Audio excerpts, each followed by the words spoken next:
Labdien visiem! Šodien runāsim par to, kā ievietot satura rādītāju.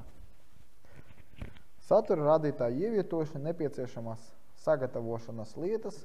Tātad dokuments ir jāsagatavo. No sākuma ir jānoformē, lai dokumenta būtu izmantoti virsrakstu stili.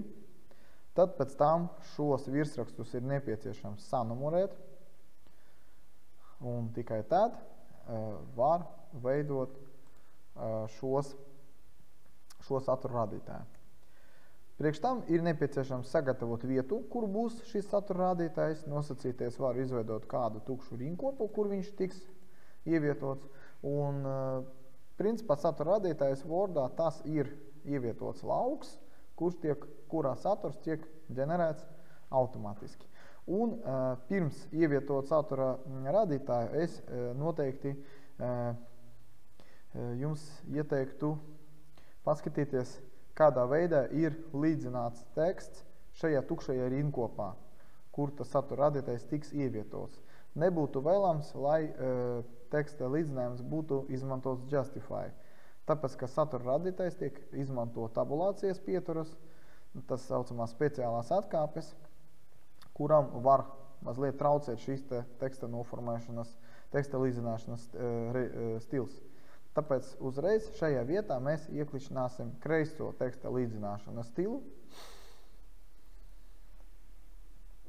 Šajā rinkopā būtu vēlams, lai tas būtu iestatīts šādi. Un tad viss, ko mums vajag izdarīt, tātad mēs ejam uz references, tas ir atsauces, un tad nospiežam kreisajā pusē tātad sarakstu ar Table of Contents. Tas ir satura rādītājs. Un šeit jau ir gatavie stili, un parasti tiek izmantotas automātiskas tabulas, kuras atšķirās principā tikai ar šo te uzrakstu. Un tad mēs noklišinam uz tabulas, un viņa tiek ievietota šāda te veidā. Tabulā visi šie te visas nodaļas ir sanumurētas atbilstoši virsrakstu numerācijai. Tāpēc arī es ieteiktu jums pirms ievietot satura rādītāju sanumurēt virsrakstus. Iekšējā sadaļā šo te tabulu, protams, var mazliet pielāgot. Protams, jūs varat pierakstīt arī savu satura rādītājs. Ja? Un, protams, nokopēt faktiski šo pašu virsrakstu ar Format Painteru šeit šādā te veidā. Kā strādāt ar Format Painteru, mēs ar jums runājam kādā no iepriekšējām stundām. Un vienīgais parasti viņus nenumurē, tāpēc šo numurāciju es pašlaik izslēgšu ārā, lai satura rādītājiem numurācija netiktu pielietota. Vienīgā lieta, kas būtu jāpielabo, tās ir šīs atkāpes. Un šīs atkāpes ir pārāk lielas, un šīs atkāpes katrā šajā satura rādītājā rinkopā tiek veidotas tāpēc, lai tas teksts būtu rakstīts ar atkāpi no automātiskas numerācijas. Un viņas ir tik lielas, tāpēc, ka otrajā rinkopā, tur, kur ir divi cipari, viņam vienkārši nepietīka vietas, un tad viņš izmantoja divas atkāpes. Mēs varam atlasīt faktiski vienu no šādiem no vienam rinkopam un mazliet šo te tabulācijas zīmi pabīdīt tuvāk. Tāpat arī mēs varam izdarīt ar šo daļu, pabīdīt tuvāk manuāli. Tas ir pārāk tuvu, atcelsim atpakaļ un vienkārši piebīdīsim. Šādi tā, ja jūs noņemsiet nost, viņš jābīda tik tuvu, lai viņam būtu vieta ierakstīt šo ciparu, numerācijas ciparu. Nu, laikam šādi tā būs labi.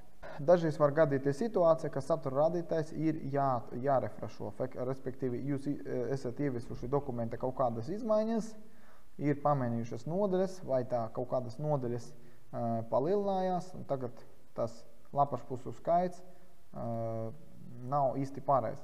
Šajā gadījumā vislabāk to darīt sekojoši. Jums ir jānospiež labais klikšķis uz satura rādītāja, un uzspiest update field. Tas nozīmē refreshot saturu, ja?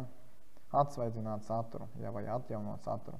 Un, kad jūs izvēlēsieties update field, jums būs izvēle vai nu atjaunot tikai lapas pušu numerāciju, kas īstenībā visbiežāk tiek izmantots, vai arī pilnībā atjaunot visu tabulu. Visu tabulu, tas nozīmē, ka viņš atkal pārmeklēs visu dokumentu un visus virsrakstus tad izvedīs no jauna. Bet šajā gadījumā var rasties situācija, kad, piemēram, viņam ir atkal tās atkāpes arī viņš tagad ir pielicis, redziet, satura rādītāju, jo es šo te satura rādītāju esmu noformējis kā virsrakstu. Tāpēc viņš viņu arī ir ielicis šajā te satura rādītāja saturā. Un tad šo rādītāju kaut vai manuāli ieliekot kursoru vajadzīgajā rindiņā, vienkārši manuāli izdzēst ārā. Es speciāli slēdzu šo nedrukājumo simbolu rādīšanu, lai varētu redzēt, kurā vietā tās rinkopas ir ieliktas. Vienkārši iespēžot backspace, vēlreiz tas konkrēts punkts tiek izdzēst manuāli. Šādi te. Paldies jums liels par uzmanību. Visu labu!